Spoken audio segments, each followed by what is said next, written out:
তো বদনাম হয়ে যাবে যে এত বলার পরও বসে না।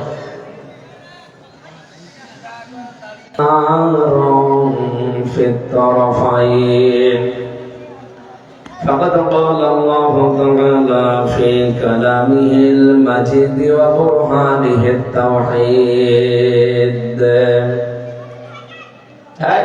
কথা বলা যাবে এবার পড়ে أعوذ بالله من الشيطان الرجيم بسم الله الرحمن الرحيم إن الذين يشترون بعهد الله وأيمانهم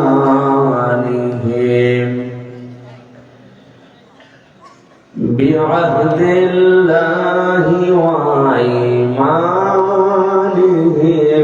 ثمنا قليلا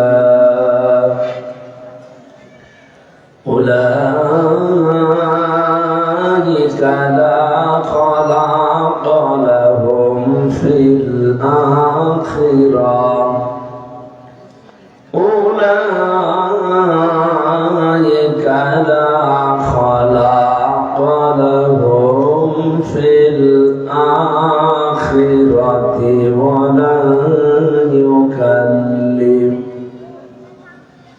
ولا يكلمهم الله ولا ينظر إليهم يوم القيامة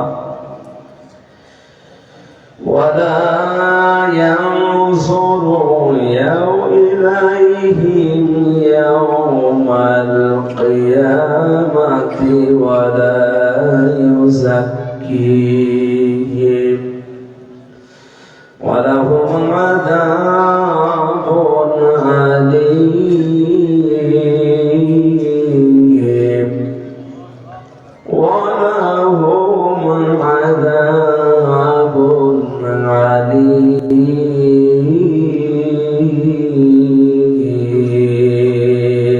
اللهم صل على سيدنا مولانا محمد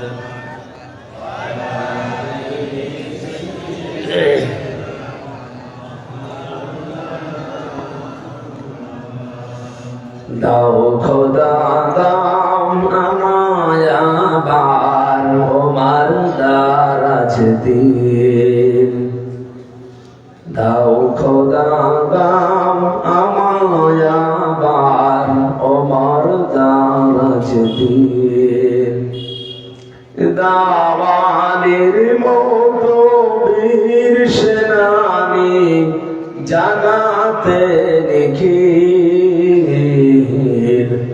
দাও খোদা দাও আমায় আবার ওমার দারাজ দিন হামজাকে দাও ঘরে ঘরে জীবন দিতে অকাতরে হামজাকে দাও ঘরে ঘরে জীবন দিতে অকাতরে আবার কাবা ভাঙতে এলে পাঠাওয়া বাবিল দাও খোদা দাও আমায় আবার ওমার দারাজ শত সাহাবা তাদের দেখে বিশ্ব আবার বলুক মারহাবা আবার পাঠাও আবার শঙ্কর দিয়া ঈদগাহ ময়দানে 2 দিন ব্যাপী ঐতিহাসিক 20তম তাফসীর কোরআন মাহফিলের সমাপনী রজনীর সমাপন সভাপতি বাংলাদেশ জামাত ইসলামী গোস্বামী দরগা পরে উনি শাখার সম্মানিত আমির জনাব মাওলানা আলমগীর হোসেন দামাত বারকাতুহুল আলিয়া বলেন আমিন। এই মাহফিলের প্রধান অতিথি বাংলাদেশ জামাত ইসলামী কুষ্টিয়া জেলা শাখা সম্মানিত সেক্রেটারি অধ্যাপক সুজাউদ্দিন জর্দা, বিশেষ অতিথি সহকারী সেক্রেটারি বাংলাদেশ জামাত ইসলামী কুষ্টিয়া জেলা শাখা খায়রুল ইসলাম রবিন ভাই, এতক্ষণ যিনি আলোচনা রাখলেন মাওলানা হুসাইন মাহফুজ চুয়াডাঙ্গা, মঞ্চে বসা আছেন অত্র এলাকার সর্বজন শ্রদ্ধাভাজন ব্যক্তিবর্গ, বিশেষ করে এই মাহফিলের বরেণ্য সদস্য যারা, যে মা তাদেরকে পেটে নিয়েছে আল্লাহ যেন খাদিজাতুল কুবরার মতো বানিয়ে দেন। আরো জোরে বলে। সামনে বসা মুসলমান ভাইরা, পর্দার আড়ালের সম্মানিতা মা এবং বোনেরা, প্রশাসনের ভাইরা, দল মত জাতি বর্ণ ধর্ম নির্বিশেষে আজকের অনুষ্ঠান।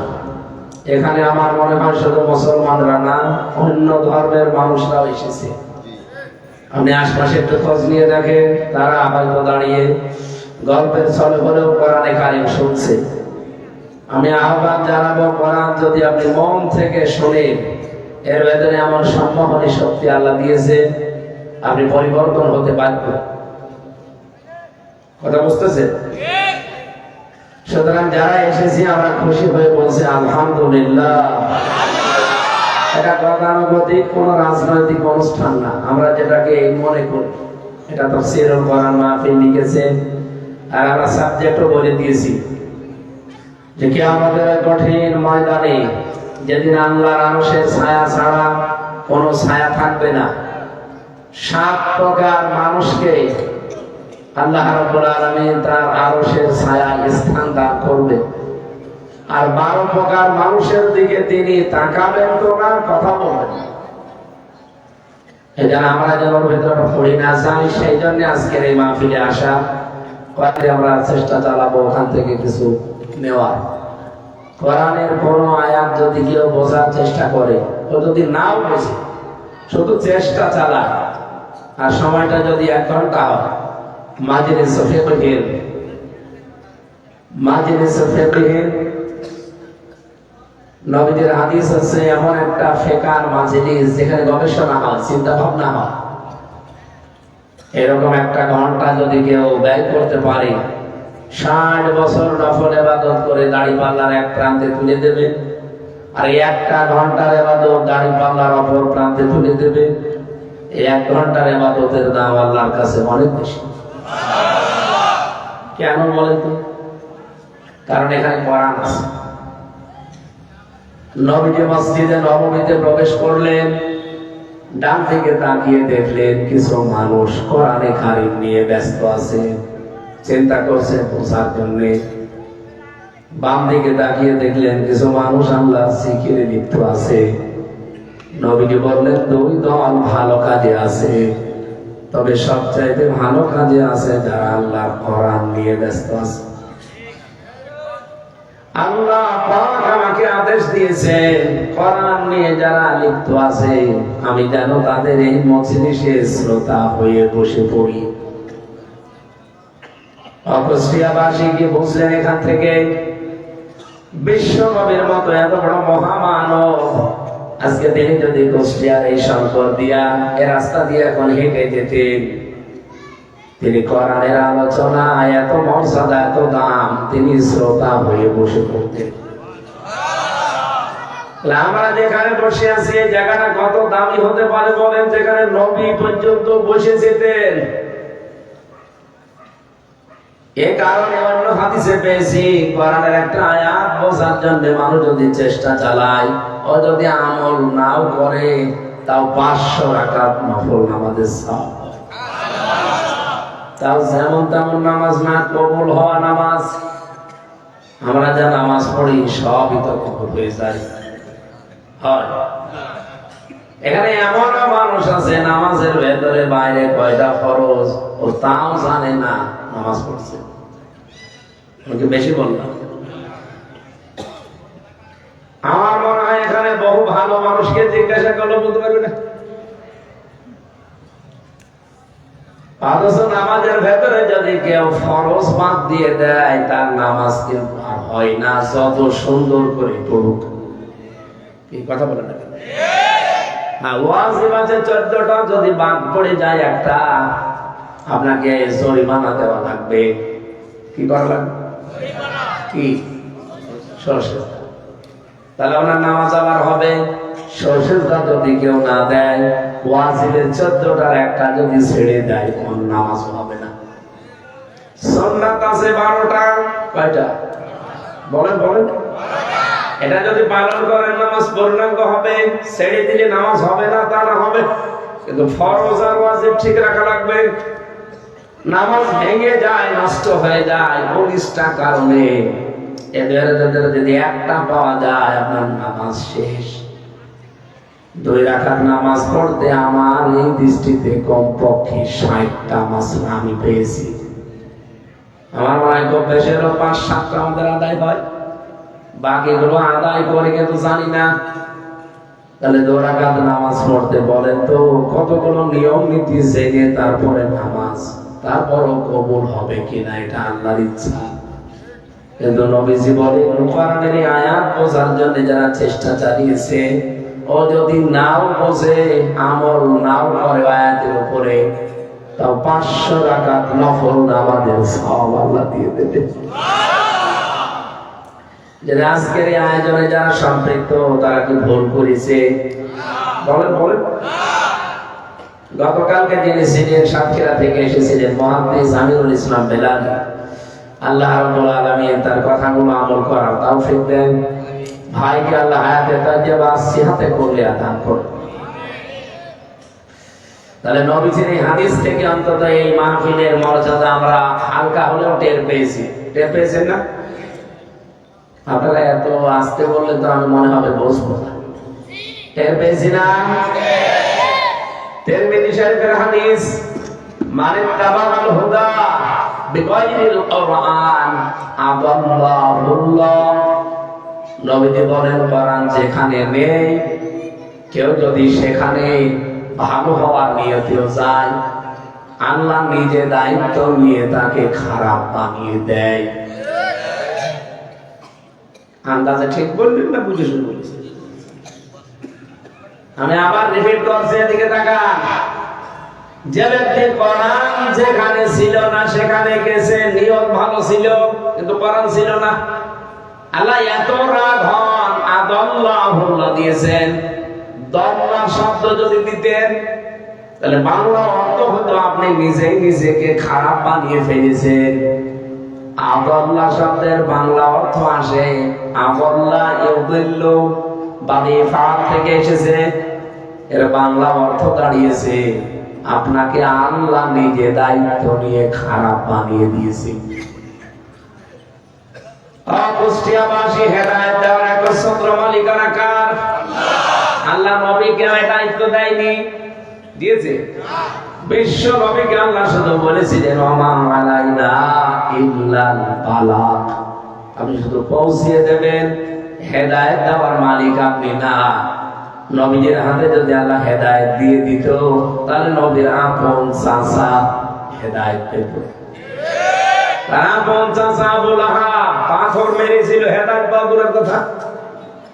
আর এক চাচা আবু তালেব যেদিন মারা যায়, ওই দিন নবী তার মাথার কাছে গিয়ে বসলেন, ডাক দিয়ে বললেন ইয়া আম্মি আবি তালিব কুল লা ইলাহা ইল্লাল্লাহ হাজ্জুল লাকা ইনদাল্লাহি ইয়াউমাল কিয়ামাহ, রাহুল বুখারী।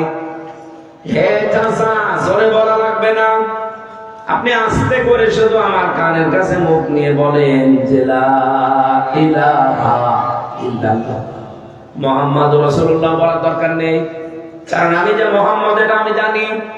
শুধু আল্লাহর স্বীকৃতি আপনি দেন। আমি আপনাকে কথা দিচ্ছি কিয়ামতের দিন আল্লাহর দরবারে ঝগড়া করে হলেও গামছা আপনার মাথায় দিয়ে আমি জান্নাতে দিয়ে আসবো। পাশে দাঁড়িয়েছিল আবু জাহেল আর আবু সুফিয়ান, দুইজনেই নেতা।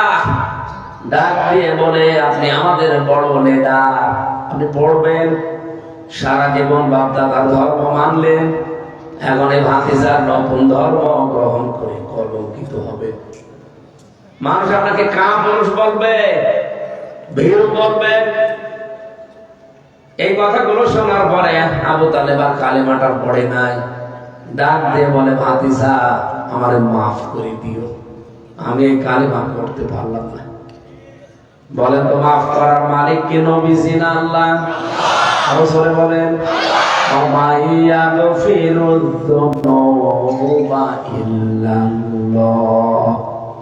আমি আল্লাহ বাদে কেউ মাফ করার মতো পৃথিবীতে, কথা বুঝে না? আপনি বোঝেন, মাফ করার মতো পৃথিবীতে আল্লাহ বাদে আর কেউ নেই। এটা আয়াতের অর্থ হয়নি। আপনি যে বললেন হ্যাঁ, কিভাবে বললেন? না বুঝে বলিস। পৃথিবীতে অপরাধ আছে দুইটা, একটা হক বলে ইবাদত, আর একটা হক আল্লাহ। কোন মানুষ যদি হক বলে ইবাদত নষ্ট করে, যার ইবাদত নষ্ট করেছেন, যার অধিকার আল্লাহর বান্দাদের সৃষ্টি জগতে, তাকে আগে ওটা ফেরত দেওয়া লাগবে। কিন্তু হক আল্লাহ, যেটা আল্লাহর হক ছিল, এটা যদি দুনিয়ায় কেউ নষ্ট করেন, আপনি মাফ চাবেন আল্লাহর কাছে, উনি ইচ্ছা করলে মাফ করে দেবে, ইচ্ছা করলে শাস্তি দিতে পারে। ফায়াগফিরু লিমান ইয়াশা ওয়া ইউআযিবু মান ইয়াশা আল্লাহু আলা কুল্লি শাইইন কাদির। রব্বুল আলামিন বলেন, আমি ইচ্ছা করলে কাকে শাস্তি দিতে পারি, কাউকে মাফ করে দিতে পারি। সব কিছুর উপরে ক্ষমতা কার? আরো জোরে বলেন। আমি এখান থেকে কি বোঝালাম বলেন তো? আপনি আল্লাহ বাদে কেউ মাফ করার নেই, বিষয়টা এমন না। আল্লাহর সাথে সম্পর্কিত হলে উনি ছাড়া কেউ মাফ করতে পারবে না। যেমন নামাজ, রবি সাহেব যদি আমারে বলে, হামজা ভাই এতদিন নামাজ পড়লাম, আর ভালো লাগছে না, পায়ে খুব ব্যথা। উনি যদিও পায়ে ব্যথা, উনি দাঁড়িয়ে নামাজ পড়ে বসতে পারে না। আমারে যদি বলে খুব কষ্ট হয়, আপনি আমারে মাফ করে দেন, আমি যদি বলি ঠিক আছে মাফ করে দিলাম, হবে? নামাজ তো আমি দেয়নি, দিয়েছে কে? আরো জোরে বলেন। অনেক মানুষ দেন মোহরের টাকা মাফ চেয়ে নেয় স্ত্রীর কাছে না, কারণ দেন মোহর আপনার স্ত্রী দেয়নি, এটা দিয়েছে কে? যদি কেউ মাফ চেয়ে নেন, হয়তো লজ্জার খাতিরে বলবে ঠিক আছে মাফ করে দিলাম, যখনই মনে হবে সে টাকা খুব মারাত্মক। ওই একবার টাকা ধার করছে, 3 বার দিলেও সে ধরে না। আর আপনি মাফ চাইলেন, মাফ করে দিল, কে বলেছে আপনাকে পুরাটা পাল্টান। আর দেন আল্লাহ দায় দিয়েছে, আপনার বউ দেয়নি, ও মাফ করলে মাফ হবে না, টাকা আদায় করা লাগবে। এই কথা বলবেন কেন? এবার আমার মনে হয় অনেকেরই মন খারাপ যে ওয়াজ শুনতে না আসায়, জীবনে দেয়নি, বাকি দিয়েছিলাম, কোনদিন দেব না, একই শুনলাম যে বউ মাফ করলেও মাফ হয় না, ওটা দেওয়া লাগে, আদায় করা।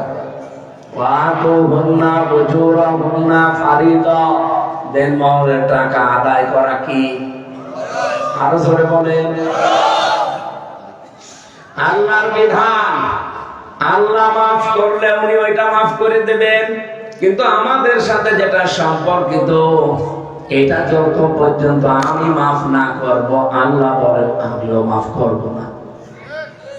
আপনি বিনা কারণে আমার একটা থাপ্পড় দিয়েছিলেন দুনিয়ায়, আপনি যদি এখন কাবার ঘিরাব ধরেও কাঁদেন যে আমার কাবা শরীফও আসা লাগবে না, বাংলাদেশের রাস্তায় দাঁড়িয়ে বললেও মাফ হয়ে যাবে। অথচ বহু মানুষ এই দেশে দেখি মানুষের সম্পদ আত্মসাৎ করে, কারণ এই এলাকাতে এরকম 2 নাম্বার মানুষ নেই যারা মানুষের সম্পদ আত্মসাৎ করে, চাঁদাবাজি করে, জোর জবরদস্তি করে, দখল করে। আছে? কারা কারা আছে? হাত তোলেন তো, তোলেন। হ্যাঁ, আপনি মিথ্যা কথা বলবেন, আমি জানি এলাকায় এরকম মানুষ আছে। যাদেরটা নিয়েছেন এই জোর জবরদস্তি করে, দখল করে, চাঁদাবাজি করে, তারাই আমারে বলিস। এই জন্য হাদিসটা আপনাকে শোনালাম, আশা করছি আপনার পরিবর্তন আসবে। কুষ্টিয়াবাসী, আমার নিজের এলাকা, নিজের থানার মানুষ, আপনারা অনেক বেশি ভালোবাসি আপনাদের, যাদের এই কর্মকাণ্ডে আছেন। আপনি এখনই থামবেন, আর আমি মনে হয় বিশ্বাস করি আপনি থামবেন। আপনি যদি না থামেন, আগামীতে আপনাকে থামানো হবে। থামাতে হলে কি ঔষধ দেওয়া লাগে, ঔষধ আমরা জানি, কিন্তু এখন প্রয়োগ করতে পারছি না। প্রয়োগ করবো ইনশাআল্লাহ সামনে। আমরা এতদিন শুধু ওয়াজ করেছিলাম, নসিহত করেছিলাম, এই গুনার এই শাস্তি আসুক। তাদের বিরোধিতার কারণই তো এইটা। আপনারা কোন কারণে সে বিরোধিতা করেন? এক কথা বলছেন, এখানে আল্লাহ পাক তার বিষয়গুলো মাফ করে দেবে, আর বান্দার সাথে যেটা সম্পর্কিত এটা বান্দাকে দেওয়া লাগবে। যদি দুনিয়ায় আপনি নাম দেন, কিয়ামতের দিন আল্লাহ এটা আদায় করে দেবে। এবার একটা বাংলা কথা বলবো, দু একজন বললো, বলার দরকার সবাই বলা লাগবে, বলবো। আমার নিজের দিকে টেনে নিয়েন না যে আমারে বলছেন। একবার গিয়েছিলাম যে করোনা রূপসা, আমার সভাপতি সাহেব কানের কাছে মুখ নিয়ে বলছে, হুজুর এখানে বিভিন্ন রাজনৈতিক দলের লোকজন আছে, আপনি মাটির নিচে বাস করেন। মাটির নিচে কি হয়? মা রব বোকা। আমি রবের ব্যাখ্যা করলাম 5টা। এরপরে মাটির নিচে কি হবে? আমার দিন ওকা, দিনের অর্থ করলাম 3টা। এরপরে আমার নাবিক জোকা, এই লোকটা কে ছিল? তোমার নবীকে। নবীদের পরিচয় ধরে ধরতে গিয়ে দেখি বহু মানুষ নড়াচড়া করছে। আমারে বলছে, হুজুর মাটির নিচের ওয়াজ দরকার নেই, উপরের ওয়াজ করে। তো উপরের ওয়াজ কোন জায়গা? পারিবারিক জীবন দিয়ে যেহেতু উপরে শুরু হয়, পরিবার দিয়ে শুরু হয় না? পরিবার নিয়ে আপনি ওয়াজ করেন।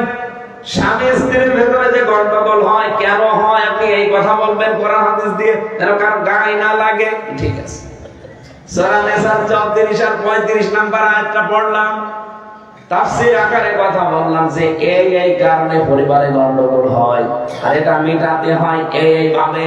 ওখানে আল্লাহ 5টা ফর্মুলা দিয়েছে। কয়টা? বলেন বলেন।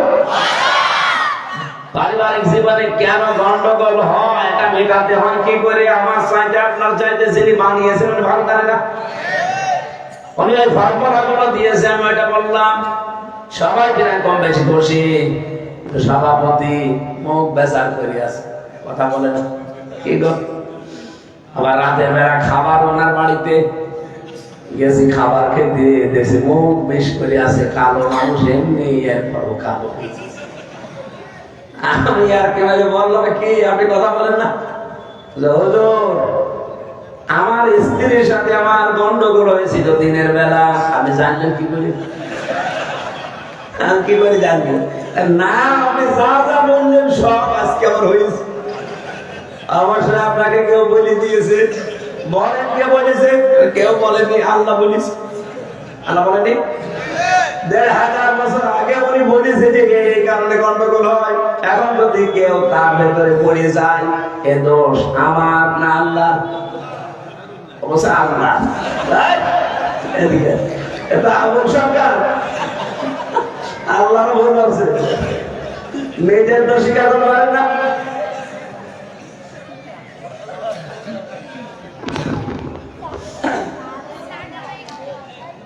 কুষ্টিয়াবাসী, আমরা হক করে হক করলাম, আমি হালকা টাচ দিয়েছি, আশা করছি আপনি বুঝেছেন। সত্যি যদি এই কুষ্টিয়াতে কেউ মানুষের সম্পদ আত্মসাৎ করে থাকেন, জোর জবরদস্তি করেন, দখল করে নিন, চাঁদাবাজি করেন, সেভাবে হোক, যদি বলেন যে আমারও করেছে তাই করলাম, হ্যাঁ আপনার যতটুকু করেছে আপনি অতটুকু করতে পারবেন। আপনার যতটুকু করেছে আপনি অতটুকু করতে পারবেন, এটা জায়েজ আছে। সূরা শুরার ভেতরে পাবেন, ওয়ালামান ইনতাসারা বা'দা যুলমিহি ফাউলাইকা আলাইহিম বিসাবিল। আপনি অতটুকু অত্যাচার করতে পারেন, অতটুকু জুলুম করতেও পারেন যতটুকু জুলুমের শিকার আপনি হয়েছিলেন। এর চাইতে বেশি না, এর চাইতে যদি আপনি বেশি করেন কিয়ামতের দিন ওইটা আপনার কাছ থেকে আল্লাহ ফেরত নিয়ে ছাড়িয়ে দেবে। এবার আসেন আমি যে কথা বলতে চাচ্ছিলাম সবার কাছে অনুমতি নিয়ে, ইন্নাল্লাহা ইয়া'মুরুকুম আন তু'আদ্দুল আমানাতি ইলা আহলিহা। অবশ্যই আমি আল্লাহ তোমাদের নির্দেশ দিলাম। এটা সূরা আন-নিসার 58 নম্বর আয়াতে আছে, 5 নম্বর পারা, 6 নম্বর পৃষ্ঠা, 5 নম্বর লাইনে পাবেন। আমি আল্লাহ তোমাদের সবাইকে নির্দেশ দিলাম। এই নির্দেশ শুধু আল্লাহ মুসলমানদেরকে দেয়নি, কোন দিয়েছেন? আর শুধুমাত্র 1500 বছর আগে শেষ না। ইয়া'মুরু এটা মুসারে বর্তমান, ভবিষ্যৎ, প্রেজেন্ট, ফিউচার, কিয়ামত পর্যন্ত আয়াত কোরআনে থাকবে। কিয়ামত পর্যন্ত এই আয়াত যারা শুনবে তাদের মানা ফরজ। বলেন বলেন। আল্লাহ পাক বলেন সবাইকে আমি আল্লাহ আদেশ দিচ্ছি এবং কিয়ামত পর্যন্ত দিয়ে দিলাম। কি করবা? আনতু আব্দুল আমানাতি ইলা আহলিহা, তোমাদের যাবতীয় আমানত তার প্রাপকের কাছে পৌঁছিয়ে দিবা। যে পাওয়ার যোগ্য তাকে দেওয়া, এ দায়িত্ব দিয়েছে কে? আল্লাহ। এখানে আমানতের ব্যাখ্যা পড়বেন আপনি, মারিফুল কোরআনে 7টা লেখা আছে। আমানতের ব্যাখ্যা 3 নম্বর পয়েন্টে আছে। আমানত মানে ভোট। এখন যদি কেউ বলেন এটা আমি বানিয়েছে, নিয়ে আসেন মারিফুল কোরআন, আমি পড়ে পড়ে বলছি। 7টা অর্থের ভেতরে 3 নম্বর অর্থ এটা। প্রথম নম্বর অর্থ হচ্ছে টাকা পয়সা, আমানত রাখলে ফেরত দেওয়া লাগবে। 2 নম্বরে লেখা আছে কথা, আপনি যে কথা বলেন এটা আমানত। কি কথা বুঝতেছেন? 3 নম্বরে এ ভোট। 7টা অর্থ পেয়েছিলাম আমি যখনই পড়ছিলাম আয়াতটা, মনে মনে হচ্ছিল আল্লাহ কত মানুষ বাংলাদেশে আমার মনে হয় এই কথাটা বিশ্বাস করবে না যে আমানত মানে ভোট। কি কথা যে আমানত, এটা বিশ্বাস করেন পারেন না? এই যে আমানত মানে কথা, ভোট এবং টাকা পয়সা আমানত। এই কথা বলে কে বলে না? এদিকে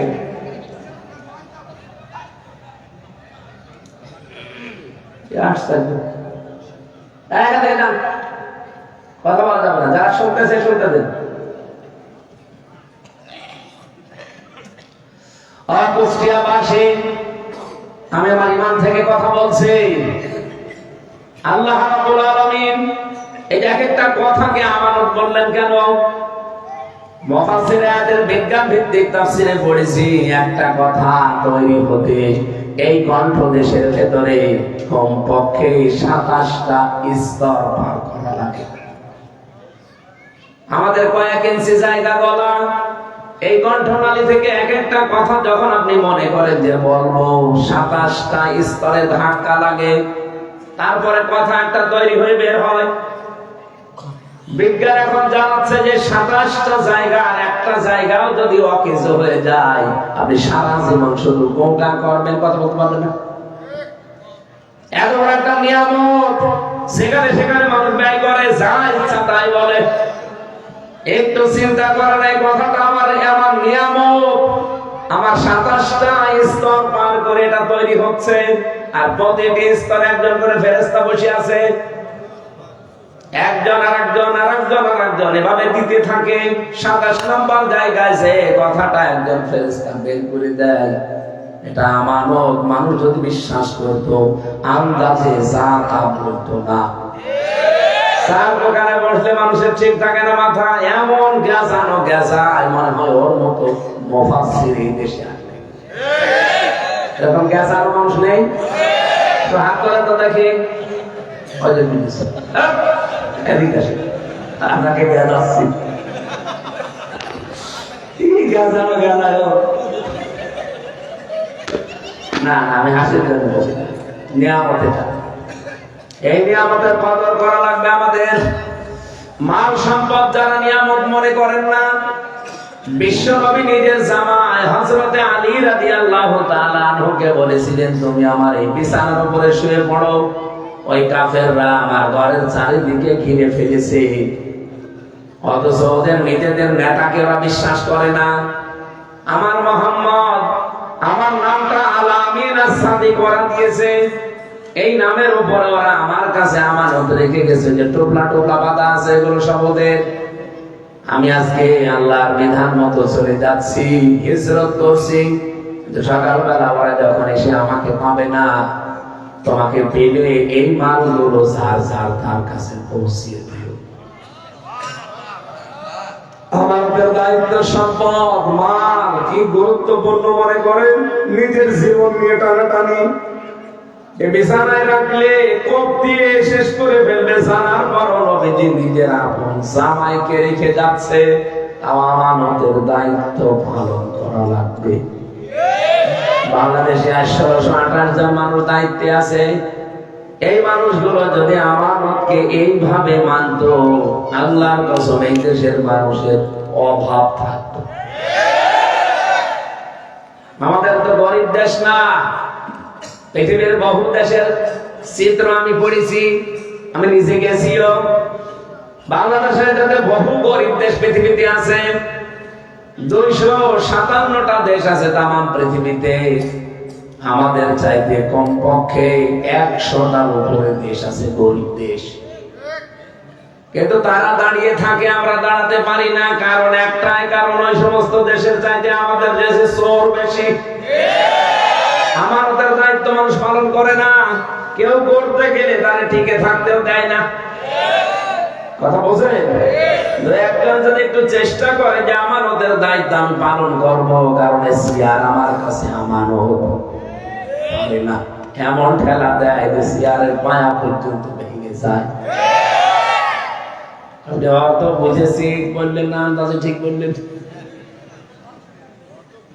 আল্লাহর নবী মুহাম্মদ রাসূলুল্লাহ এর ব্যাখ্যা করতে গিয়ে যেহেতু ভোটটা আমানত বললেন, এটা মারিফাত কোরআনে আল্লামা শাফি রাহমাতুল্লাহ আলাইহি লিখেছেন, তাফসীর করতে গিয়ে আমি ঠিক হুবহু যেটা পড়েছি ওইভাবে তুলে ধরলাম।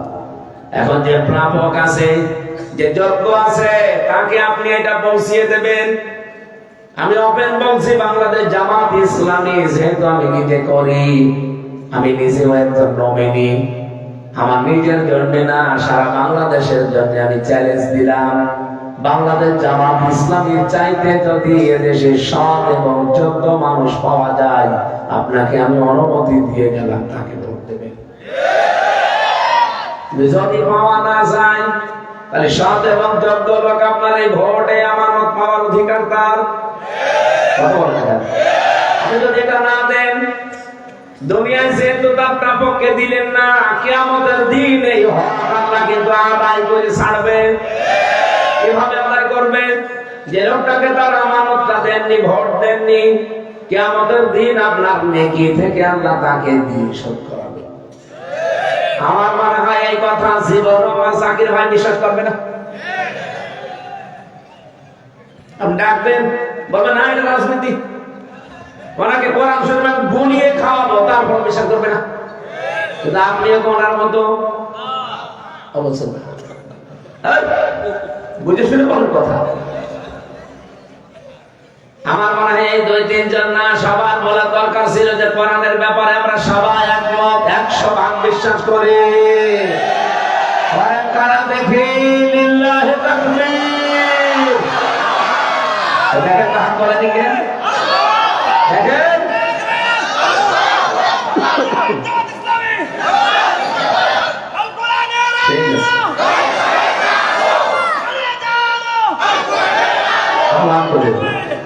আমি নামটা ধরলাম শুধু শিক্ষা দেওয়ার জন্য, তাছাড়া আমার উদ্দেশ্য নাম ধরা ছিল না।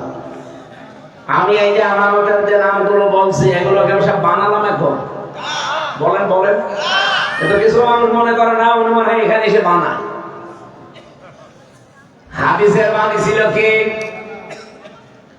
যে ব্যক্তি কোরআন বাদ দিয়ে পৃথিবীর কোন জায়গায় ভালো হওয়ার নিয়তে যাবে, ওর নিয়ত ভালো, কিন্তু কোরআন সেখানে নেই, এই জন্য আল্লাহ নিজে দায়িত্ব নেবে, তাকে গোমরাহ বানিয়ে দেবে, খারাপ বানাবে।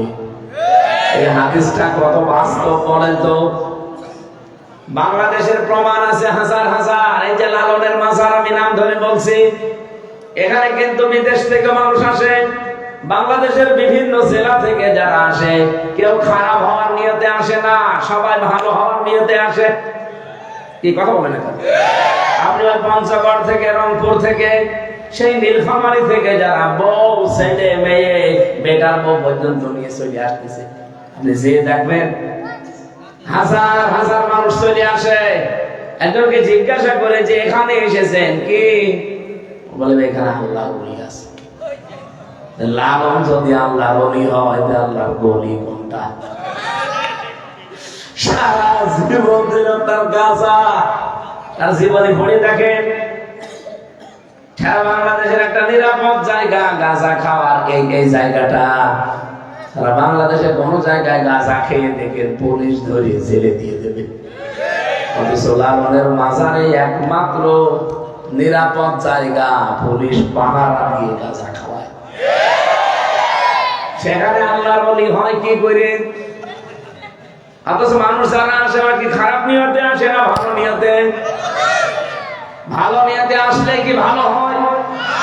কেন? কোরআন নেই। মানুষ আসে ভালো নিয়তে কিন্তু ভালো হয় না। আগে বিড়ি খেত না, এখন বিড়ি খা। আগে গাঁজা খেত না, এখন গাঁজা খা। ভালো হয়েছে না খারাপ হয়েছে? আগে নামাজ পড়তো দু এক ওয়াক্ত, এখন নামাজ পড়াটা ছেড়ে দিয়েছে। জিজ্ঞাসা করবেন কেন ছেড়ে দিলেন? আয়াত পড়বেন, ওয়াবুদ রাব্বাকা হাত্তা ইয়াতিয়াকাল ইয়াকিন। ইবাদত করো ওই পর্যন্ত তোমার রবের যতক্ষণ ইয়াকিন না আসে। এখানে ইয়াকিন মানে মৃত্যু, আর ওরা অর্থ করে ইয়াকিন মানে বিশ্বাস।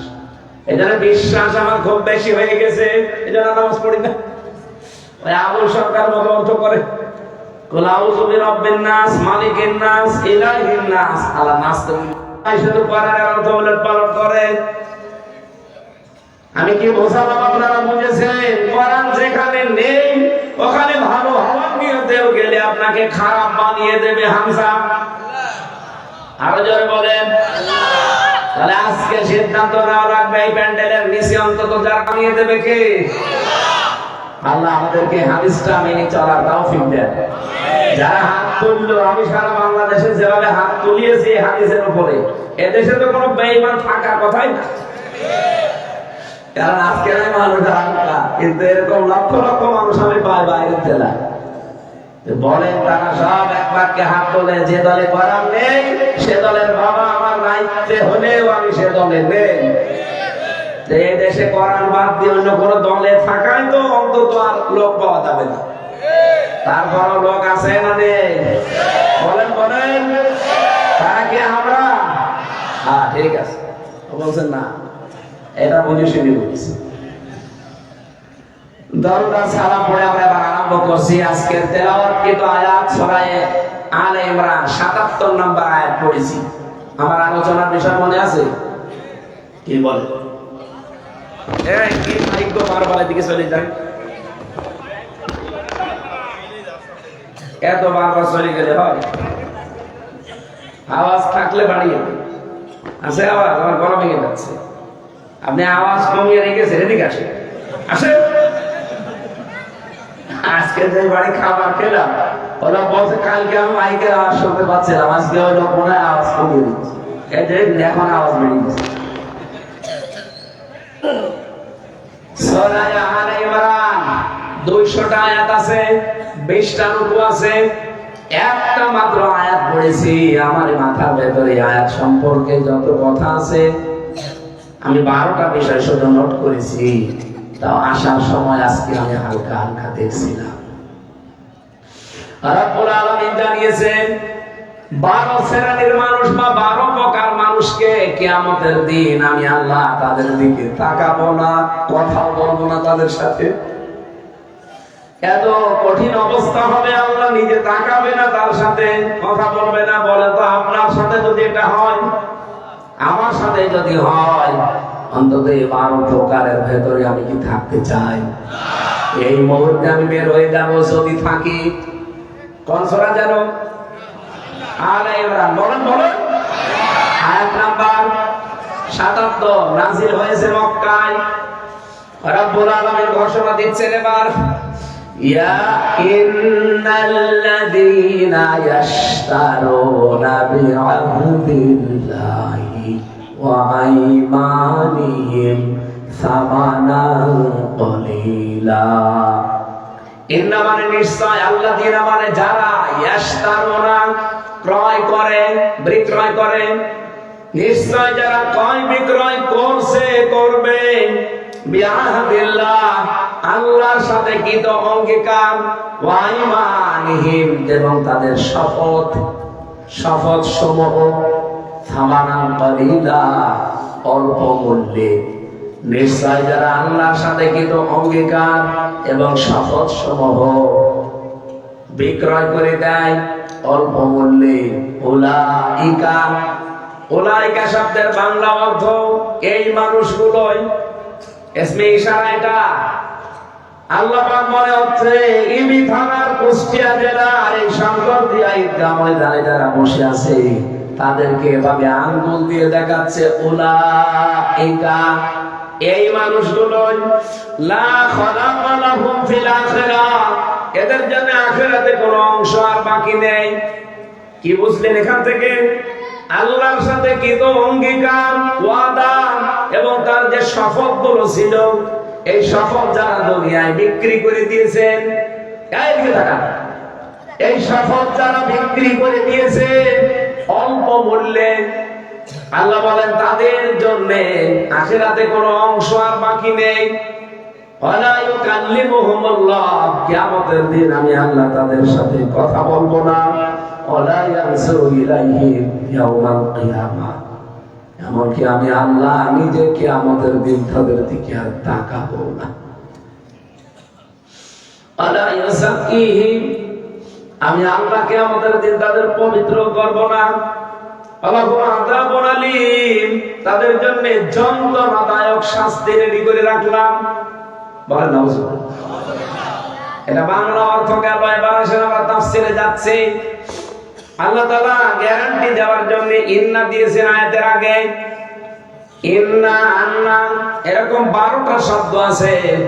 কোন সেন্টেন্সের আগে যদি একটা আসে বাংলা অর্থ দাঁড়ায় অবশ্যই, অবশ্যই, অবশ্যই। আল্লাহ তো এমনি আল্লাহ দিনা দিলেও আমি অর্থ করতে পারতাম। এখানে যারা আলেম আছে জিজ্ঞাসা করে দেখেন, আল্লাযীনা ইয়াশতারুনা বিআহদিল্লাহি ওয়া আইমানিহিম সামানান কলিলা, আমি অর্থ করতে পারতাম। আল্লাহ ইন্না দিয়েছেন, তাহলে আল্লাহ গ্যারান্টি দিচ্ছে। আমরাও তো কত গ্যারান্টি দেই, গ্যারান্টি ঠিক থাকে। এই যে নির্বাচন আসতেছে, কত মানুষ কত গ্যারান্টি দিয়ে যাবে। নির্বাচন গেলে আমার মনে হয় 100টার গ্যারান্টি 98টাই ঠিক থাকবে না। কথা বলে না? কিন্তু কোন মুসলমান এমন কোন গ্যারান্টি মানুষের সাথে দিতে পারে না যেটা সে পালন করতে পারে না। আমরা এর আগে বহু নির্বাচনে দেখেছি মানুষ আমাদের সাথে কথা দিয়েছে যে গরুর গাড়ির চাকার মতো ছেলেকে বানিয়ে দেবো, ঘরে ঘরে কল বানিয়ে দেব। যত ওয়াদা একটার পরে একটা শুনেছি, ওয়াদাগুলো যদি সত্যি ঠিক থাকতো আমার মনে হয় ওই সরকার কিয়ামতের আগে নামতো না। ওয়াদাগুলো তো ঠিক রাখতে পারে না, কিন্তু এমন একজন ওয়াদা দিচ্ছে যার ওয়াদার ভেতরে কোনো ফাঁক ফোকর, কথা বলে না কেন? ইন্নাল্লাহা লা ইউখলিফুল মিআদ, অবশ্যই আমি আল্লাহ ওয়াদা যদি একবার করি কোনদিন ওইটা খেলাফ বলে। এই কোরআনে কারিমে আল্লাহ এমন ভাবে সাজিয়েছেন কথাগুলো। এই কোথা যাচ্ছে? বসেন বসেন বসেন। এই ছেলে, 1 ঘন্টা এখন হাই চলে যাচ্ছে না? এদিকে তাকিয়ে তাকিয়ে আল্লাহ রাব্বুল আলামিন বলেন, তাম্মাত কালিমাতু রাব্বিকা সিদকাও ওয়া আদলা লা মুবাদদিলা লিকালিমাতিহি ওয়া হুয়াস সামিউল আলীম। সূরা আনআম 8 নাম্বার পারা, প্রথম নাম্বার পৃষ্ঠা, 11 নাম্বার লাইনের 115 নম্বর আয়াতে আছে। তাফসীরে ফি জিলালিল কোরআন রাব্বুল আলামিন বলেন, আমার যে কোরআন আমি পাঠালাম এটা আমার সত্য কথা দিয়ে পরিপূর্ণ। দুই নম্বরে ইনসাফ, মানদণ্ড, ন্যায় বিচার দিয়ে পরিপূর্ণ করা। তিন নম্বরে কোরআনে আমি যত কথা দিয়েছি কিয়ামত পর্যন্ত কোনো রদ বদল নেই। বাংলা অর্থ পেয়েছি আমি বিক্রয় করা। নিশ্চয় যারা বিক্রয় করছে করবেন বিআহদিল্লাহ, আল্লাহর সাথে কৃত অঙ্গীকার। এখন আসেন আল্লাহর সাথে অঙ্গীকার কি? এই কোরআনে কারিমে 500 অঙ্গীকার আছে আল্লাহর সাথে বান্দা করেছে। কবে করলেন? ওই যে রূহের জগতে ওয়াইদা কাদা রাব্বুকা মিন বানি আদামা মিন যুহুরিহিম যুররিয়াতাহুম ওয়া শাহাদাহুম আলা আনফুসিহিম আলাস্তু বিরাব্বিকুম ক্বালু বালা শাহিদনা। সূরা আরাফের 172 নম্বর আয়াতে আছে।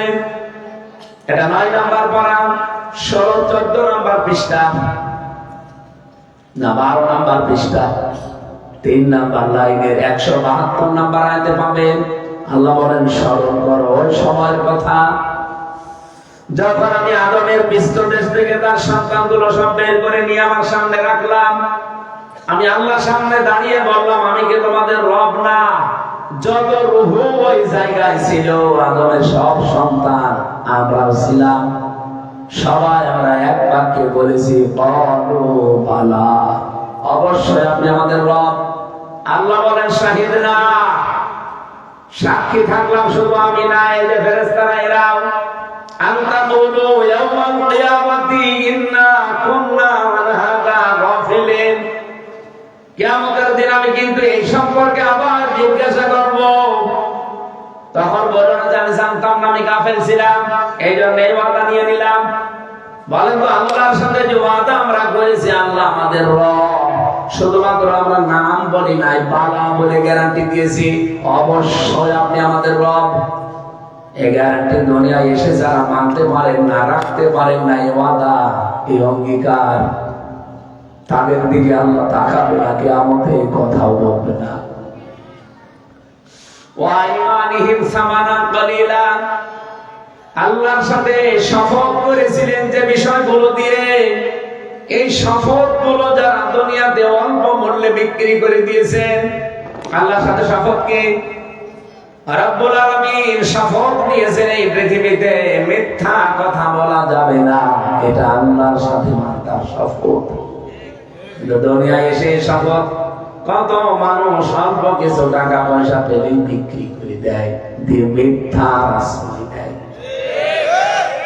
এরকম সাক্ষী দেশে মিথ্যা সাক্ষী দেওয়ার মতো মানুষ নেই, মিথ্যা মামলা দেওয়ার মতো মানুষ নেই। আগস্টের 5 তারিখের পর থেকে এই 15.5 মাসে সবচেয়ে বেশি হয়েছে মামলা বাণিজ্য, যেটা মিথ্যা।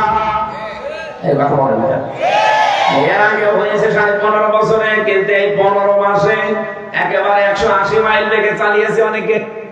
এই এলাকায় হয়নি, টের পাচ্ছেন না।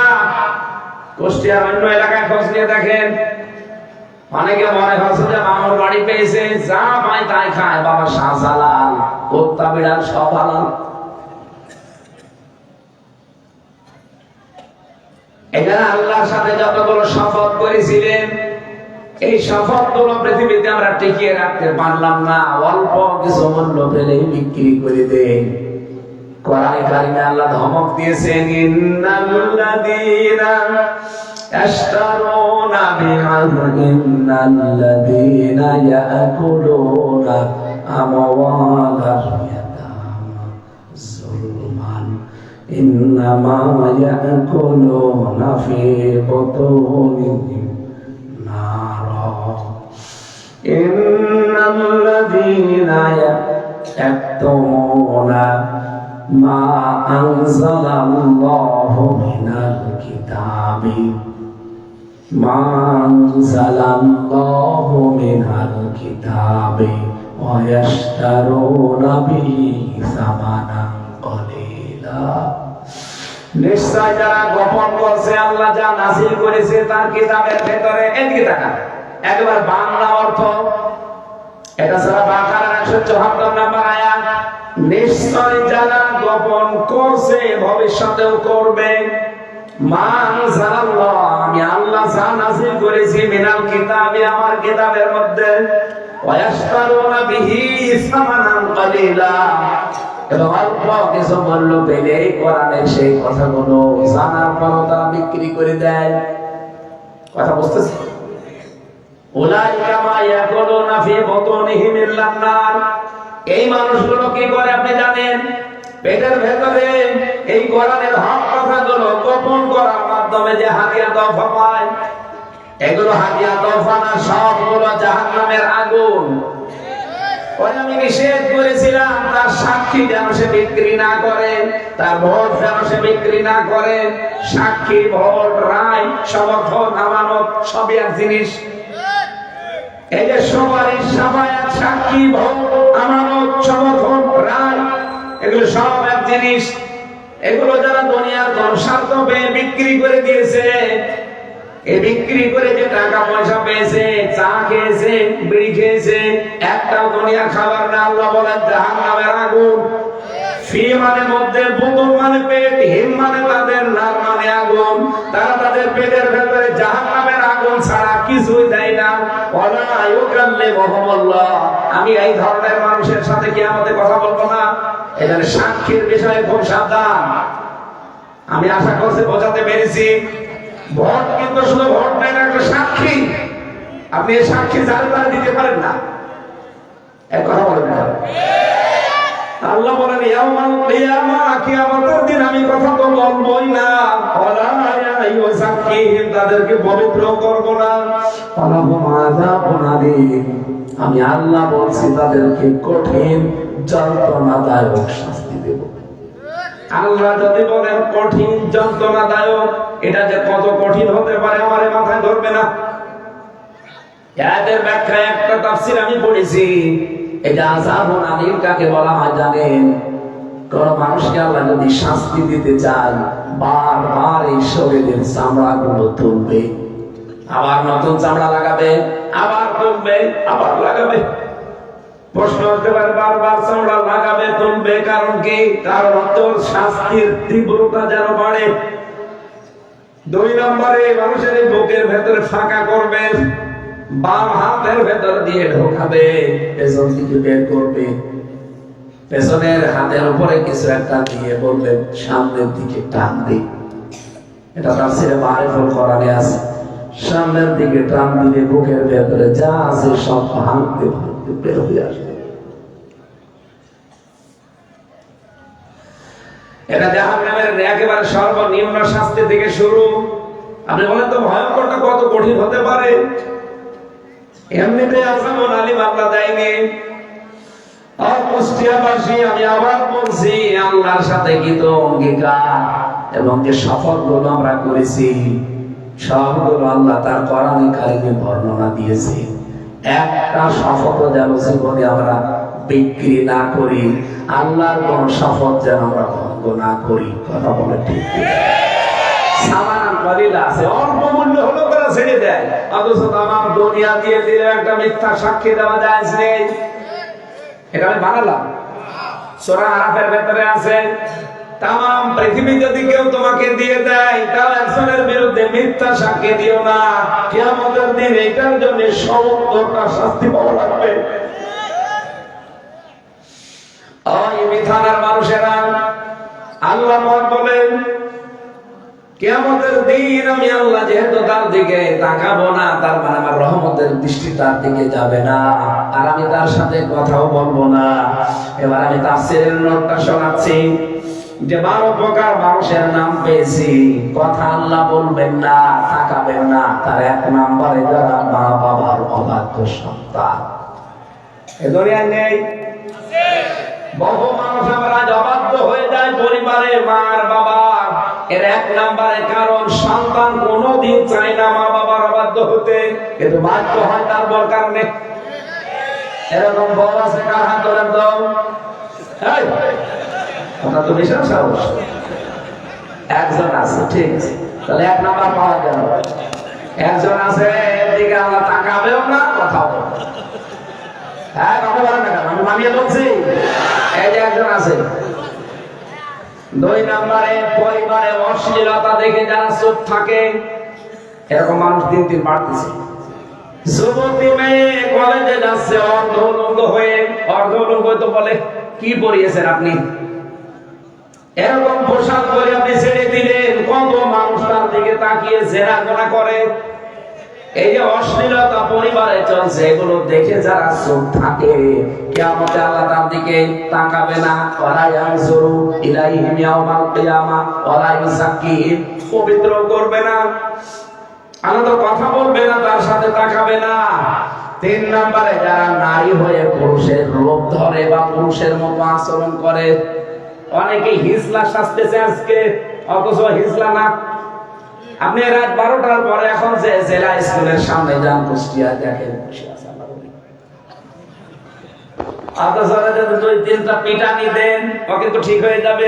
ও পুরুষ না, ও মহিলার সাজ ধরেছে, আচরণ করে মহিলার মতো।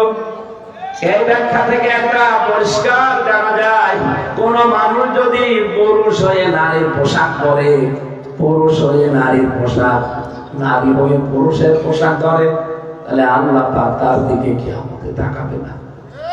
আমরা যেন এরকম আচরণ না করে। অনেকে আছে আবেগে ছেলে মেয়েকে ভালোবাসে, ছেলের পোশাক মেয়েকে কিনে দিয়েছে, মেয়ের পোশাক ছেলেকে কিনে দিয়েছে। এটা গ্রাম অঞ্চল তো, এই জন্য টের পাচ্ছে না। শহরে যান, এগুলো ভালো। 4 নম্বরে যারা নেশায় ডুবে থাকে, যে জিনিস খেলে আপনার মস্তিষ্ক বিকৃত হয়ে যায়, এটা নেশা। এবার বলে না, যে জিনিস খেলে আপনার শরীরের ক্ষতি সাধন হয়, এটা নেশা। আমি একটা বিড়ির উদাহরণ দেই। বিড়ি খেলে কোন উপকার আছে আপনি বলেন তো? মানুষ বলে তো টেনশন দূর হয়। টেনশন আরো বাড়ে। টেনশন বাড়ে না? টেনশন বাড়ে কেন? কারণ আপনার হার্ট নষ্ট হয়ে যাচ্ছে বিড়ি খেলে, টেনশন বাড়বে না? এখন যদি আপনারা বলা হয় যে হার্ট আপনার নষ্ট হয়ে যাচ্ছে, আপনি বিড়ি খাবেন, বলছেন না, ও খাবো। নেশায় ডুবে থাকা যাবে না। নেশা দ্রব্য যত কিছু আল্লাহ বানিয়েছেন পৃথিবীতে, সব আগে হারাম করে দিয়েছেন। কারণ 3টা জিনিস ওর ভেতরে ক্ষতি সাধন হয়। 5 নম্বরে যারা পুরুষে পুরুষে জেনা করে, এইটা চালু করার জন্য শরীফ শরীফার গল্প আবিষ্কার করেছিল ভারত, কিন্তু পারে নাই বাংলাদেশে, আলহামদুলিল্লাহ। 6 নম্বরে একটি কথা, 70 বছর মানুষ জাহান্নামে থাকবে। এই বাংলাদেশে এই পাপটা বেশি হয়।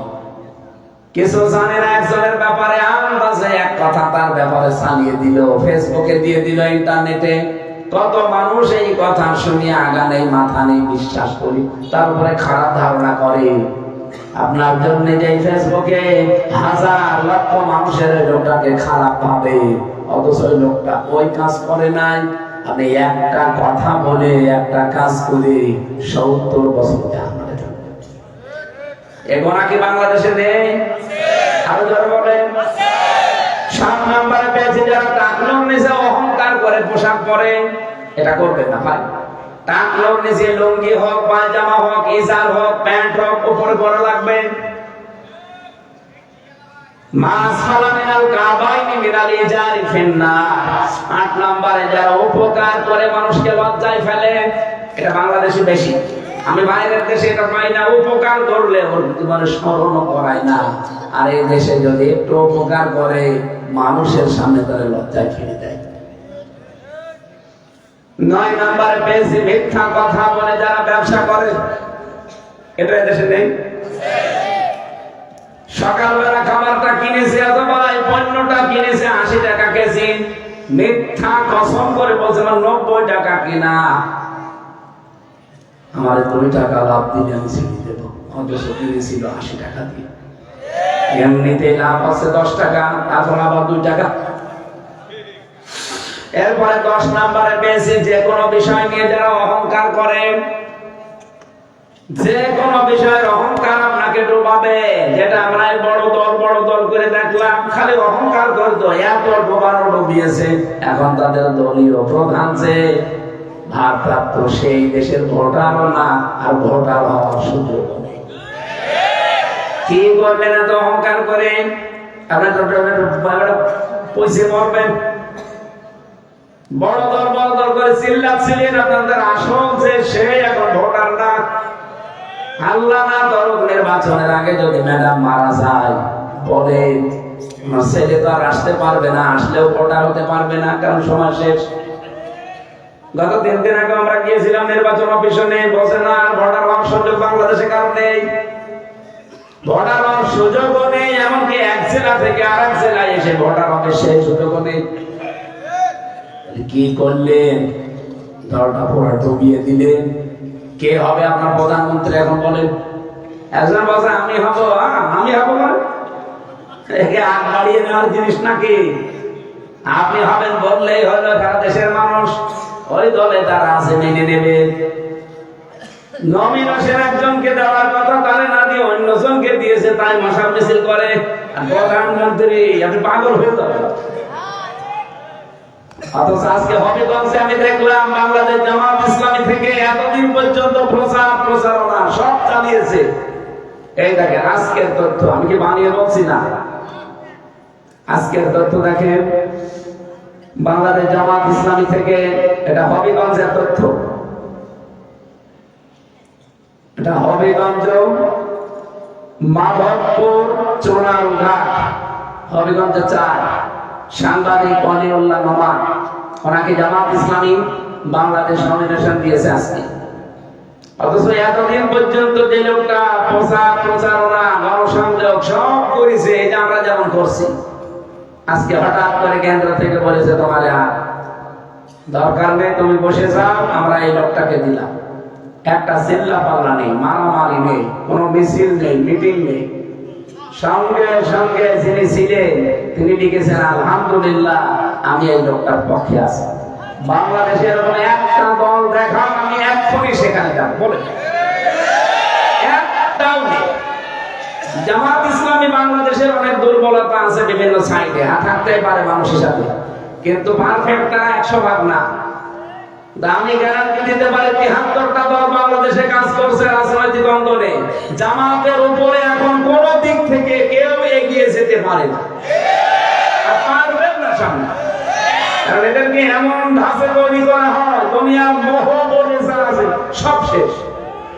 বলে অধ্যাপক ফরহাদ স্যার আজ 20-30 বছর সে লোকটা নির্বাচন করছে, এবারও আশা ছিল তার নির্বাচন করা, কিন্তু কেন্দ্র শুধু বলে দিয়েছে বাস, কোনো কথা নেই। আর অন্য দলে শুধু নমিনেশন ঘোষণা দিয়েছে, মশাল মিছিল চলতেছে। এর বড় যদি মানুষ না বোঝে, আমার আর কিছু বলার নেই। 11 নাম্বার পেয়েছি, রুকু সেজদায় যারা তাড়াহুড়া করে, রুকু সেজদায় তাড়াহুড়া করা যাবে না। নামাজ এটা আল্লাহর বিধান, সময় নিয়ে ধীর স্থির ভাবে করা লাগবে, বিশেষ করে রুকুটা আর সেজদাটা। 11 নাম্বার 12 নাম্বার আমরা এটা না বললেই ভালো হয়, কারণ সামনে অনেক ঝামেলা আসতেছে, যদি কেউ চলে আসে বারবার গায়ে লাগবে। 12 নাম্বারে আল্লাহ নিজে তাকাবেও না, কথাও বলবে না যারা মিথ্যাবাদী শাসক, আর এটা সবচেয়ে বেশি পৃথিবীতে বাংলাদেশী। মিথ্যা ছাড়া যেদিন পারে না, কেন মিথ্যা কথা বলে যাওয়া লাগবে? জনগণ আমার যদি না চায়, আমি জোর করে ইমামতি করলে আল্লাহ লানত আমার উপরে। ইমামতি মানে আপনাদের শঙ্কর দিয়া মসজিদের ইমাম না, এই কথা বলে শুধু এই মসজিদের ইমাম না, ইমাম মানে নেতা। ইমাম মানে কি? যেই নেতাকে জনগণ চায় না, জোর করে দায়িত্ব নিয়ে যারা বসে আছে, যতক্ষণ জোর করে থাকবে ততক্ষণ আল্লাহর লানত আপনার উপরে। এর আগে যারা জোর করেছিল তাদের উপরে বরদোয়া গেছে, লানত পড়েছে। আগামীতে কেউ যদি জোর করে যেতে চায়, জনগণ চায় না, মাস্ট দিয়ে এই হাদিস তার উপরে পড়বে। তাই হাদিস শুধু হামজার জন্য বলেন বলেন। আমি আশা করবো এই 12 শ্রেণীর নাম বললাম, এদের ভেতরে যারা কেউ না পড়ি, যদি কেউ থেকে থাকেন, যে কোনো এক প্রকারে এক নাম্বার পেয়েছি শুধু, ওই যে এটা বাকি একটাও নেই। সামান্য মা বোনেরা নামাজ রোজা পর্দা এগুলো তো আপনার করেনি। সবচাইতে বড় দায়িত্ব, আপনার স্বামী যদি বেঁচে থাকে তার আনুগত্য করবেন, জায়েজটা। না জায়েজ কোন হুকুম যদি করে না, তার হুকুম মানা যাবে না। সে না তার মা বললেও মানা যাবে। এই কথা বলছেন? জায়েজ হুকুম মাস্ট বি মানা লাগবে যতক্ষণ পর্যন্ত কথাটা আল্লাহ রাসূলের ভয় হয়। আশা করছি মা বোনেরা এটা মেনে নিতে পারলে ওরা যায় নামাজ পড়ে রোজা রাখে পর্দা যায় করে আল্লাহ ওদেরকে জান্নাতে দিয়ে দেবে। আল্লাহ আমার মা বোনদেরকে কুষ্টিয়া বিশেষ করে মা বোনদেরকে যেন জান্নাত দান করেন, বলেন আমিন।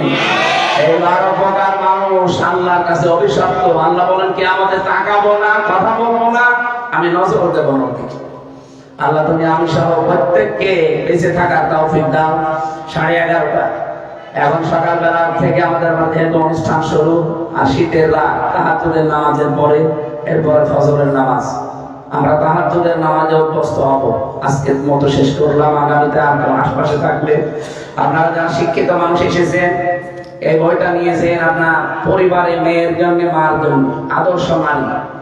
এটা পড়লে তার জীবন সংশোধন হবে। আর একটা লিখেছে দাম্পত্য জীবনের কলহ এবং সমাধান। এটা শুধু মেয়েদের জন্য, আপনার স্ত্রীকে দেবে আর মেয়েকে পড়াবেন বিয়ে দেওয়ার আগে। আর এটা কোন কাজে কোন জান্নাত পাবেন, কোন কাজে কোন জাহান্নামে যাবেন সেই কথাগুলো আমি বই আকারে লিখেছি। এটা আলোচনা আমার ইউটিউবে আছে। কোন আমলে কোন জান্নাত, কোন কাজে কোন জাহান্নাম, এই বইতে গাড়িতে আছে। যার সময় নিয়েছেন বই মানুষকে ঠকায় না, আপনাকে জিতিয়ে দেবে ইনশাআল্লাহ। আল্লাহুম্মা আমিন। ربنا آتنا في الدنيا حسنة وفي الآخرة حسنة وقنا عذاب النار। এই মোনাজাতটা বসে করেন, বসেন। আখেরি মোনাজাত বসে করেন ভাই, আমাদের মনের কথাগুলো আল্লাহকে বলা লাগবে। ربنا ظلمنا أنفسنا وإن لم تغفر لنا وترحمنا لنكونن من الخاسرين। রব্বুল আলামিন, এতগুলো আসমান জমিনের তুলনায় আমাদের এই হাত দুইটা একেবারে ছোট। এই ছোট ছোট দুটি হাত তোমার আরশের দিকে তুলেছি। জীবনের অপরাধগুলো এই মুহূর্তেই মাফ করে দাও। কিয়ামতে তুমি আমাদেরকে লজ্জিত অপমানিত করো না। তুমি বললে তোমার সাথে কৃত অঙ্গীকার এবং শপথ যারা অল্প মূল্যে বিক্রি করে দেয় তাদের সাথে তুমি কথাও বলবে না। কিয়ামতের দিন তাদের দিকে তুমি তাকাবেও না। এই 12 প্রকার মানুষ থেকে তুমি আমাদেরকে বাঁচাও। রব্বুল আলামিন, এই মাহফিলের আয়োজন করতে গিয়ে এই শান্তরদিয়া এলাকার মানুষেরা যে যেভাবে কষ্ট স্বীকার করেছে কোরআনের এই অনুষ্ঠানে, আল্লাহ তার কষ্টটাকে তুমি কবুল করো। সম্মানিত মা বোনদেরকে তুমি খাদিজার মতো, আয়েশার মতো বানিয়ে দাও। এলাকায় অনেক আত্মীয় স্বজন আমার ভরা, আমার ফুফুর বাড়ি এখানে। রব্বুল আলামিন, সারা আমার আত্মীয় স্বজন বসে আছে। আমার এলাকার মানুষেরা যারা আমিন আমিন করছে এই 12 প্রকার, এই 12 শ্রেণী থেকে তুমি এদেরকে বাঁচাও। সম্মানিত সভাপতি মাওলানা আলমগীর হোসেন, তোমার গোলামকে তুমি কবুল করো। প্রধান অতিথি, বিশেষ অতিথি যারা এসেছে, বিশেষ করে খায়রুল ইসলাম রবিন ভাই, এলাকার আপনার এসেছে, রিয়াজউদ্দিন সহ এই থানার বাংলাদেশ জামাত ইসলামীর আমির এসেছেন, রফিকুল ইসলাম সাবেক আমির, আমাদের জেলার নেতা আশরাফুল আজাদ বাবলু চাচা সহ যত গণ্যমান্য ব্যক্তিবর্গ এখানে বসে আছে। কোরআনের ইজ্জত এদেরকে আজকে মাফ করে দাও। এলাকায় মাটির নিচে যারা কবরে আছে কিয়ামত পর্যন্ত কোরআনের ওসিলায় তাদের কবর জান্নাত বানিয়ে দাও। একবার হলেও দেখতে চাই কোরআন দিয়ে বাংলাদেশটা চলছে, সেই ব্যবস্থা তুমি এবারই তৈরি করে দাও। যারা না বুঝে কোরআনের বিরোধিতা করে, কোরআনের বক্তব্যগুলো দুনিয়াদারির কথা মনে করে, ধান্দাবাজি মনে করে, রাজনীতি মনে করে, তাদেরকে হেদায়েত দান করো। হেদায়েত যদি না থাকে আল্লাহ তাদের ব্যাপারে ফায়সালা নিয়ে নাও। আমার এই এলাকাকে, আমার এই থানা, এমএ থানা আমার নিজের। রব্বুল আলামিন, এখানে একটা বড় প্রতিষ্ঠান আছে ইসলামী বিশ্ববিদ্যালয় কুষ্টিয়া। কিয়ামত পর্যন্ত দ্বীনের জন্য, ইসলামের জন্য এটাকে তুমি জারি রাখো। এই কুষ্টিয়া জেলার মাটির নিচে আমরা যারা কবরে আছে এই কবরগুলোকে জান্নাত বানাও। এই মাহফিলটা আগামীতে আরো বিশাল আকারে কবুল করে নাও। দল মত জাতি বর্ণ ধর্ম নির্বিশেষে আমরা এসেছি। রব্বুল আলামিন, আর কোরআনে কারিমের হেদায়েত চাই। বিশেষ করে এই এই 12 প্রকার মানুষ থেকে তুমি আমাদের সবাইকে মাহফুজ রাখো আল্লাহ। বারাকাল্লাহু লানা ওয়া লাকুম ফিল কোরআনিল আযীম।